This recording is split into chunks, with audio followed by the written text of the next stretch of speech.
안녕하세요. 백두산 금융연구소의 백두산입니다. 9월 6일 화요일 오후 4시 13분입니다.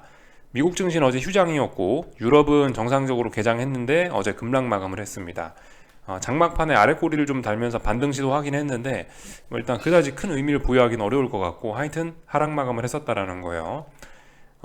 그 영향을 별로 아시아장은 안 받은 듯 합니다. 그래서 아시아 같은 경우는 오늘 대부분 다 반등 시도를 하면서 상승 마감을 했고요. 조금 전에 이제 다시 개장한 유럽 같은 경우는 이렇게 상승 출발을 한 모습입니다. 오늘 밤에 어찌 될지 좀 지켜봐야 될 것 같고요. 이 전반적인 느낌은 좀 그렇습니다. 세계 증시가 급락을 하지는 않아요. 지금 천천히 이렇게 빠지고 있거든요. 천천히 빠지고 있는 가운데 오늘 아시아 같은 경우는 일단 상승 시도를 했지 않습니까? 그리고 상승 마감을 했잖아요. 그러니까 이 천천히 하락하던 이게 일단 하락이 일단 멈춰 있다 이렇게 볼게요. 오늘 상승하고 있으니까요. 일단 멈춰 있는 것 같고 멈춰 있다면 여기서 일단 위로 갈 수도 있는 거고 아래로 갈 수도 있는 거고 방향성을 모색하고 있다라고 볼 수 있을 것 같아요.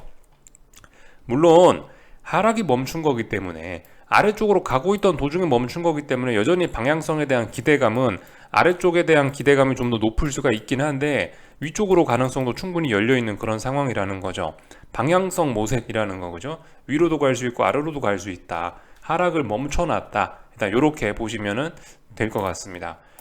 어제 유럽의 마감을 좀 이야기를 좀 하긴 해야겠는데 어제 유럽 같은 경우는 일단은 경제 지표들이 좀 나왔는데 전반적으로 안 좋게 나오긴 했습니다.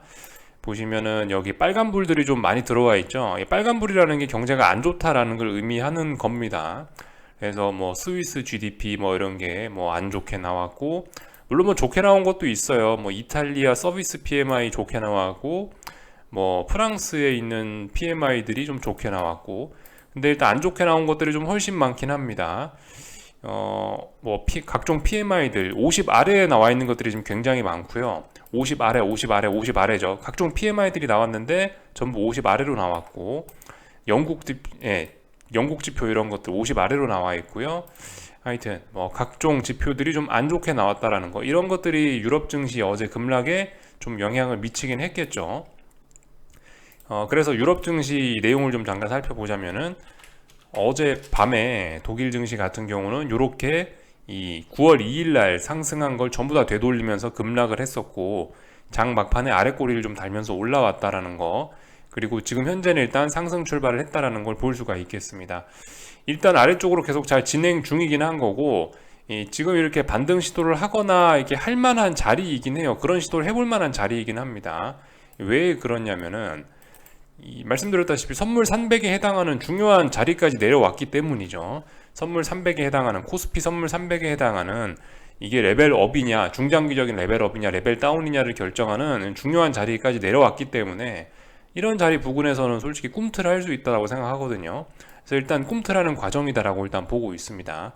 그래서 뭐 오늘 이렇게 마감을 한다라고 한다면은 일단 뭐 지난 몇 거래일 동안 어디선가 일단은 뭐 지지력을 확보했다라고 하기까지는 좀 뭐 할 수 있는데 일단은 어딘가 지금 자꾸 저점을 낮추진 않고 있죠. 만약 이렇게 마감을 한다라고 하면은 그러면은 이건 일단 하락이 멈춰 있는 거다라고 볼 수는 있을 것 같아요. 그죠? 조금 전에 제가 아시아장 이야기했던 것처럼 일단 하락을 멈춘 그림이 될 수도 있다. 이렇게 마감을 한다라면 장 막판까지 보면 됩니다. 그래서 어떻게 될지요. 이런 점 정도를 좀 볼 수 있겠고 지금 현재 유럽 증시가 반등을 하고 있는 데는 제 생각엔 일단 유로화가 반등하고 있는 게 영향을 미치는 것 같거든요. 어제 같은 경우는 일단 레벨 다운을 했습니다. 유로화가 중요한 지지선이 여기다라는 이야기를 해드렸는데 전저점으로서의 의미를 가진 자리가 여기라고 이야기를 해드렸었는데 이게 붕괴가 되면서 어제 유럽 증시가 좀 급락을 하긴 했었는데 지금 현재 유로화가 다시 일단 이 붕괴시켰던 지지선을 다시 회복을 하면서 일단 반등 시도를 하고 있는 모습입니다. 이게 뭐 진짜일지 어쩔지 일단 조금 좀 지켜봐야 될 것 같고 근데 일단 제 개인적인 생각으로는 그렇다라는 거죠. 이게 오늘 좀 올라오긴 했지만 이런 자리를 아예 한 번도 붕괴시켰어는 안 됐을 거라는 생각이 들긴 하거든요. 그래서 일단 유로화 같은 경우 계속 아래쪽으로 가기로 마음먹고 있다라고 일단은 봐주겠습니다. 어제 같은 경우는 하여튼 이 장중에 유로화가 좀 급락을 하기도 했는데 어제 하루 종일 좀 유로화가 좀 안 좋은 약세를 좀 보이긴 했는데 뭐 어쨌든 여기에는 러시아의 천연가스 아예 공급 중단 뭐 요런 것도 반영이 돼서 유로화가 약세를 보인 것이겠죠. 근데 잘 생각을 해보셔야 되는 게 지금 이 말씀드렸다시피 독일 증시 이런 게 선물 300, 코스피 선물 300에 해당하는 중요한 지지선 자리에 내려오기도 했고, 그리고 어제 오늘 반응을 보시면은 뭐 천연가스를 공급을 아예 공급을 중단한다 이런데도 불구하고 지금 유로화가 일단 반등을 시도하고 있고, 천연가스 같은 경우 그리고 지금 가격을 보시면은 천연가스 가격을 보시면 어제 가스관 잠근다라고 이야기했는데도 불구하고 지금 계속해서 줄줄줄 아래로 내려오고 있습니다. 말씀드렸다시피 천연가스가 더 상승을 할 거면은 9.3을 빨리 넘어야 되는데 지금 9.3을 넘기는커녕 계속해서 지금 위쪽에 저항만 확인하면서 밀려야 될 자리에서 지금 천천히 서서히 잘 밀리고 있거든요. 그렇기 때문에 이 유로화가 조금 더 반등하거나 혹은 유럽 증시가 반등하거나 혹은 뭐 아시아 증시가 이런 영향으로 반등하거나 이런 게 있을 수도 있을 거라고 반등할 수도 있을 거라고 일단 그런 생각은 일단 충분히 좀 되긴 합니다. 이런 점들 좀 잘 보셔야겠어요. 그러니까 재료가 나왔는데도 불구하고 천연가스가 지금 아래로 가고 있잖아요. 그러니까 어쩌면은 천연가스와 관련된 이런 악재들이 이미 어느 정도 이 가격에 반영돼 있을 것이라고 보는 게 단기적인 측면에서 그렇게 보는 게 일단 맞을 수 있을 거라는 거죠. 그래서 지금 이 움직임들 좀 잘 보셔야 되겠습니다. 유로존이 그래서 일단 지금 당장 잘 안 빠지고 있고, 오늘 한국 증시나 뭐 아시아 증시가 상승한 것도 그런 영향을 좀 받는 것이 아닌가라는 생각이 좀 들고 있습니다. 그래서 어제 있었던 일들과 뭐 지표들 좀 살펴봤고요. 오늘 같은 경우는 뭐 사실 시장에 딱히 영향을 미치는 그런 이슈는 없었는데, 한마디만 하고 넘어가자면은 호주에서 빅스텝을 했죠. 그래서 기준금리 결정을 했는데 50bp 인상에 시장이 예상치대로 50bp를 기준금리를 인상을 했습니다. 뭐 전반적으로 전 세계가 긴축을 하고 있다. 이 정도 흐름만 보면 될 것 같고요. 오늘 밤에도 경제지표들 발표들이 여럿이 있습니다. 근데 이제 미국에서 발표되는 ISM 비제조업 PMI 지표 요거 좀 주목하시면 좋을 것 같고요. 뭐 나머지는 특별한 거 없습니다. 요 정도 보시면 될 것 같고, 내일 아침에 중국에서 한국장 열려 있을 때 그 무역 수지 관련된 지표들이 발표가 되니까 요거 내일 좀 살펴보시면 될 것 같습니다. 근데 뭐 말씀드렸다시피 이번 주에 중요한 지표는 목요일 날 밤에 있는 유로존 통화정책 회의다라는 거 요거 잊으시면 안 되겠죠. 요 정도 이야기하면 될 것 같고, 조금 전에 뭐 독일에서 무슨 지표 하나 나왔는데 또 좀 안 좋게 나왔네요. 뭐 그냥 요 정도는 이야기만 하고 넘어갑시다. 시장에 딱히 영향은 없는 것 같으니까요. 요 정도 살펴봤고, 어제 요런 일도 있긴 있었습니다. 하도 장중에 이제 달러가 오르고 위안화가 약하고 무슨 이슈들이 있으니까 이제 중국 인민은행인가에서 보시면 위안화 가치를 방어하기 위해서 이 위안화 지준율을 2% 인하한다라는 뉴스가 나오면서 이 급등하던 위안화가 살짝 좀 주춤하긴 했어요. 물론 그렇지만 추세에는 아무런 영향도 없었습니다. 이런 식으로 일단 중국 정부나 뭐 한국 정부나 여러 신흥국들에서 달러가 너무 강하니까 이 환율을 방어하기 위한 그런 의지를 조금씩 보이고는 있습니다. 근데 이런 달러 강세나 이런 게 결과적으로 미국이 너무 잘 나가갖고 뭐 그런 현상이 나타나는 거기 때문에 저거 뭐 조금씩 저렇게 립 서비스나 저런 조치를 통해서 위안화를 방어한다 혹은 뭐 환율을 방어한다라는 조치가 그다지 효과적이지는 않을 겁니다. 이거 언제까지 위안화가 약세, 언제까지 달러가 강세, 언제까지 원화가 약세 이런 흐름이 계속 이어질까요? 저도 모르죠. 알 수는 없지만은 시장이 판단했을 때 충분히 달러 강세, 충분히 신흥국 통화 약세가 진행되었다고 인정이 되면 그러면 그때서야 이제 방향을 아마 자연스럽게 틀 겁니다. 그 전에 각국 정부에서 환율을 방어하는 어쩌네 저쩌네 해도 그다지 도움이 안 될 가능성이 높을 수 있을 것 같고요. 이런 조치는 하여튼 그죠? 이런 조치는 오히려 위안화 약세 이런 걸 더욱더 가속화시킬 가능성도 저는 있다라고 봅니다. 차라리 가만히 있는 게 낫지 않을까 싶기도 한데, 아무튼 뭐 그냥 개인적인 의견이에요. 요즘 달러 강세 속도가 워낙 급하니까, 워낙 추세가 강하니까 이 각국 정부에서 이렇게 환율 방어에 나서는 모습들이 보이고 있다라는 거 확인을 할 수가 있겠습니다. 뭐 그렇지만 추세엔 변화가 없다라는 이야기 정도 했습니다. 요까지 했고 그 뭐 오늘 일본 증시 같은 경우 오늘 뭐 그러니까 전반적으로 그래요. 아시아 증시고 뭐 유럽 증시고 간에 일단은 하락이 진행 중이긴 진행 중인데 멈췄다고요. 멈춰서 어딘가 좁은 범위 안에서 위로 갈지 아래로 갈지 이제 다들 고민하고 있는 이런 모습입니다. 일본도 멈췄죠. 그렇지만 이제 엔화 같은 경우 이렇게 달러 강세 이런 움직임은 지금 계속해서 진행이 되고 있습니다. 얘도 일찌감치 전고점 넘어서 이렇게 랠리하고 있죠, 그죠? 이런 모습들 그냥 체크만 하고 넘어가고요. 뭐 물론 이렇게 생각하실 수가 있어요. 야 봐라, 엔화가 오늘도 약세가 나와고 오늘도 달러 강세인데 야 왜 증시는 안 빠지냐 생각하실 수 있긴 있지만, 근데 이제 반드시 1대1로 매일매일 그렇게 딱딱 톱니바퀴처럼 그렇게 연동되라는 법은 없죠. 달러가 오늘 올랐으니까 오늘 증시는 반드시 떨어져야 돼. 이건 아닙니다. 그죠? 우리는 큰 추세만 확인을 하시면 될 것 같아요. 하여튼 뭐 전반적으로 달러 강세는 계속되고 있다라는 거. 근데 그 와중에 이제 유로화 같은 경우는 이렇게 반등을 하려고 하고 있고, 뭐 가스관을 뭐 잠근다는 그런 소식에도 불구하고 유로화가 이렇게 반등을 하고 있다는 거는 이거 증시가 반등을 하려고 하는 게 아닌가라는 생각을 좀 해보긴 해봐야 된다라는 거죠. 네. 하여튼 중국 증시 이런 것도 보시면 오늘 일단 반등했고요. 그리고 뭐 홍콩 증시 같은 경우도 일단 뭐 충분히 빠지다가 일단 중요한 지지선 부근까지 와갖고 일단 주춤하고 있습니다. 중요한 지지선. 물론 이까지 내려왔다라는 것 자체가 이미 여기까지 내려왔다라는 것 자체가 이게 일단 매수세가 약하고 반등의 의지가 별로 없다라는, 별로 추세 전환하고 싶다는, 그러니까 이런 식으로 아예 중장기적인 상승 추세를 전환하고 싶다는 의지가 약하다는 의미이긴 한데요. 그럼에도 불구하고 이 전저점이라는 이 중요한 자리에 다시 한번 도달했기 때문에 일단 얘도 하락을 멈추고 주춤하고 있는 상황이에요. 그죠? 홍콩 달러 같은 경우도 지금 그래서 다시 7.85 페그제 상단 자리에 다시 도달을 했고요. 이런 모습들 확인하실 수가 있겠습니다. 하여튼 전부 다 달러의 영향이긴 하죠. 하여튼 세계 증시가 전반적으로 일단 하락을 멈춰놨다. 이 정도 보면은 될 것 같습니다. 이 조금 전에 보여드렸다시피 그 위안화 뭐 지준율 인하를 했다 뭐 어쩌고저쩌고 하는데, 그럼에도 불구하고 이 추세를 꺾기는 어려워 보인다라는 거 확인을 했고요. 원달러 환율도 좀 먼저 볼까요? 원달러 환율 같은 경우도 지금 보시다시피 그냥 계속해서 시원하게 잘 올라가고 있습니다. 이게 뭐 꺾인다 이런 이야기를 하기가 어려워요. 굉장히 추세적으로 강하고 잘 가고 있습니다. 지난 3거래일 동안 움직임이 조금 좀 격하긴 했거든요. 조금 이제 매일매일 움직임이 엄청났다 이런 걸 이야기하는 건 아니고, 다만 지난 3거래일 동안 연속적으로 좀 많이 올랐기 때문에 3거래일 동안 움직인 거 다 누적해서 보면은 좀 적게 오른 건 아니거든요. 1340원 선부터 해갖고 1370원, 80원 부근까지 지금 3, 4거래일 만에 움직인 거기 때문에 3거래일 움직인 거 전체 생각해보면 조금 빠른 편이긴 한데요.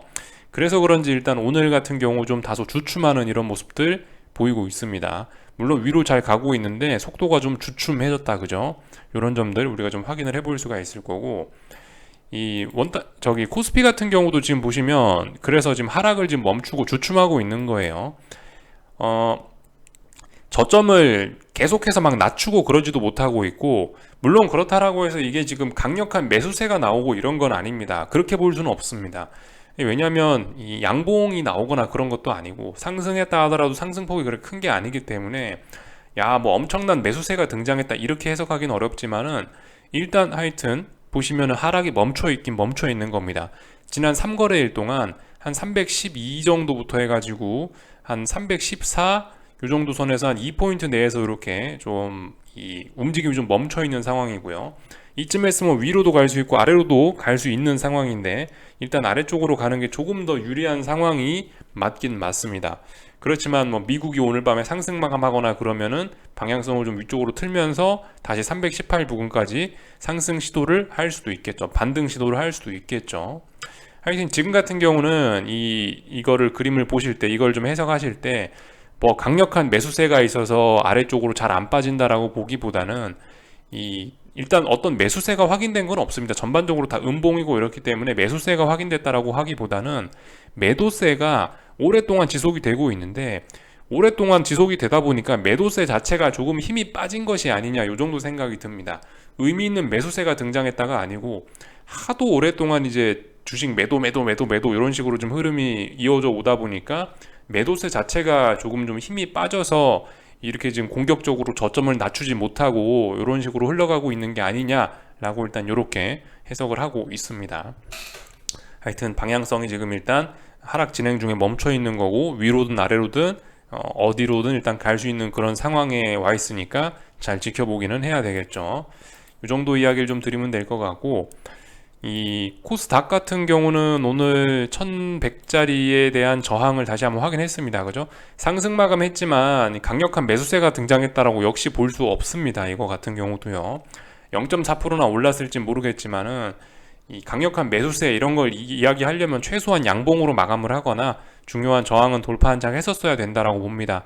이건 일단 아래쪽으로 계속 흘러내리고 있다라고 보는 게 맞을 것 같고, 굳이 뭐 이야기를 하자면은 얘는 하락이 일시정지했다 정도의 의미를 부여할 수는 있을 것 같아요. 물론 그렇지만 뭐 오늘 밤에 미국이 또 오르면은 지도 또 반등 시도를 같이 따라서 하긴 하겠죠. 이 정도 이야기 드리면 될 것 같고, 그 선물옵션 동시만기더라고요. 이제 보니까요. 네, 선물옵션 동시만기. 그러니까 보통 이 만기까지 일단 제가 뭐 하방 포지션을 들고 있는 제 입장에서 약간 우려를 하는 거는, 이 2020년 3월 달에 전염병 나가지고 대폭락 나왔을 때 바닥 나온 게 미국 만기일이었단 말이죠. 미국 선물옵션 동시만기. 미국 만기일 날에 탁 바닥 찍고 나서 그때부터 이제 세계 증시가 올랐단 말이죠. 그러니까 이게 뭐냐, 만기일이나 이런 중요한 기술적인 이벤트를 앞둔 날에 대폭락하면은 방향이 틀어질 수도 있다, 이런 생각을 좀 하긴 하는데, 지금 말씀드렸다시피 제가 계속 강조하는 게 이 한국 증시를 비롯한 전 세계 증시가 이 대폭락은 없다, 지금 짜불짜불 지금 빠지고 있다라고 이야기를 해드리고 있는데요. 그죠? 한국 증시 이제 이 목요일 날이 이제 선물옵션 동시만기인데, 동시만기까지 어쨌든 이 은은한 매도세가 계속해서 일단 남아는 있는 것 같습니다. 이게 계속 이렇게 좀 천천히 좀 빠지고 있는 거라, 만기일 날에 뭐 하락 에너지를 쥐어짜고 하락 에너지를 소진시키고 일단 이런 모습은 일단 나타나지 않을 것 같아요. 그래서 일단 뭐 저의 생각은 그렇습니다. 이거 하방 보시는 분들이 딱히 뭐 오늘 지금 하락이 멈춰 있다라고 해서 만기를 앞두고 이렇다라고 해서 뭐 우려하거나 이럴 필요는 없을 것 같다. 뭐 물론 하락에 멈춰서 시장이 반등할 수도 있지만, 지금 이 조금 반등하거나 이런 걸 지금 하락 포지션 들고 계신 분들이 우려할 건 아닌 것 같다라는 생각입니다. 차라리 이 주식 상승 바라보시는 분들이나 상방 베팅 하시는 분들 입장에서는 빨리 시장이 대폭락해라를 바라는 게, 이걸 바라는 게 지금 더 나을 수도 있는 그런 상황이라고 계속 생각을 하고 있습니다. 일단 뭐 이 정도 보면 될 것 같고요. 거의 다 봤죠. 예. 삼성전자도 어쨌든 의미 있는 매도세, 의미 있는 매수세를 이야기하는 건 좀 무리가 있는 상황이고, 말씀드렸다시피 그 중요한 자리 부근까지 내려왔기 때문에 쌍바닥 혹은 다중바닥형 만들 의지가 별로 없는 거고요. LG에너지솔루션은 이 지 혼자 계속 강세를 보여주고 있는데, 오늘 47만원 지지선을 다시 한번 확인했고, 그러면서 또 잘 올라가려고 하고 있습니다. LG에너지솔루션 같은 경우는 이제 급등 가능성도 충분히, 변동성 확대 가능성도 충분히 있는 거죠. 그죠? 이 위쪽에 저항이 없거든요. 그렇기 때문에 얼마든지 급등도 할 수 있다. 이 LG에너지솔루션 덕분에 한국 증시가 잘 버티고 있는 것일 수 있는데, 하여튼 말씀드렸다시피 그게 별로 그렇게 증시의 흐름에, 이 중장기적인 흐름에 도움이 될 것 같지는 않다라는 생각입니다. 그래서 일단 이 정도 이야기를 좀 드려봤고, 미국 증시 같은 경우는 이제 오늘 뭐 해야 되겠습니까? S&P 3900 일단 지지력 테스트 아마 해야 될 거예요. 왜냐면은 아래쪽으로 가고 있잖아요 지금. 그리고 지지선 부근이니까 일단 아래쪽으로 지지력 테스트 한다라고 뭐 일단 이야기를 하겠습니다. 물론 뭐 지지력 테스트하고 위쪽으로 뭐 좀 올라오려고 시도도 할 수 있죠. 하여튼 S&P 같은 경우는 3900과 4100 요 박스권 안에서 일단 놀고 있다라고 보시면 될 것 같고요. 나스닥 같은 경우는 뭐 지지와 저항, 그죠? 이 12150짜리가 중요한 저항이었는데, 보니까 일단은 이 돌파 한착 해서 일단 시작을 할 모양입니다. 오늘 일단 1% 상승해서 출발할 모양이면은 12150 돌파 한착해서 시작하겠다라는 거 같은데, 그러면은 결과적으로 뭐 지지력 테스트 하거나 그러겠죠 아마도요. 지지력 테스트 성공하면 위쪽으로 다시 12550 정도까지 열리는 뭐 그런 모습이 나타날 수 있겠습니다. 하여튼간 지금 상황은 말씀드렸다시피 계속해서 다중바닥경을 미국 증시가 만들어낼 수 있는 그런 상황이니까 좀 집중해서 좀 잘 봐야 된다라는 이야기 해드리고 있고요. 그렇다라고 해서 뭐 지금 당장 뭐 우리가 뭔가를 해야 되고 그런 건 아닙니다. 그러니까 오늘 밤에 뭐 미국 증시가 상승 마감하거나 어쩌나 저쩌나 하면은 그러면 이제 아침에 일어나가고 매수세가 등장했구나, 반등할 수 있겠구나 생각하면 되겠고요. 지금 같은 상황에서는 뭐 어쨌든 딱히 우려할 것도 없고 뭐 기뻐할 것도 없고 그냥 차분히 그냥 지켜보시면 될 것 같습니다. 어제는 하여튼 미국장 문 닫았으니까 뭐 달러 인덱스라든가 유로화라든가 뭐 각종 뭐 원자재라든가 이런 것들의 가격들도 다소 뭐 신뢰도가 뭐 떨어지고 이럴 수도 있으니까 하여튼 오늘 밤에 실제로 이제 미국장이 개장하고 어떻게 움직일지 좀 그런 부분들 좀 잘 지켜보면 될 것 같습니다. 여기까지 할게요. 궁금한 거 리플 남겨주시고 내일 아침에 뵙도록 하겠습니다. 여기서 마치겠습니다.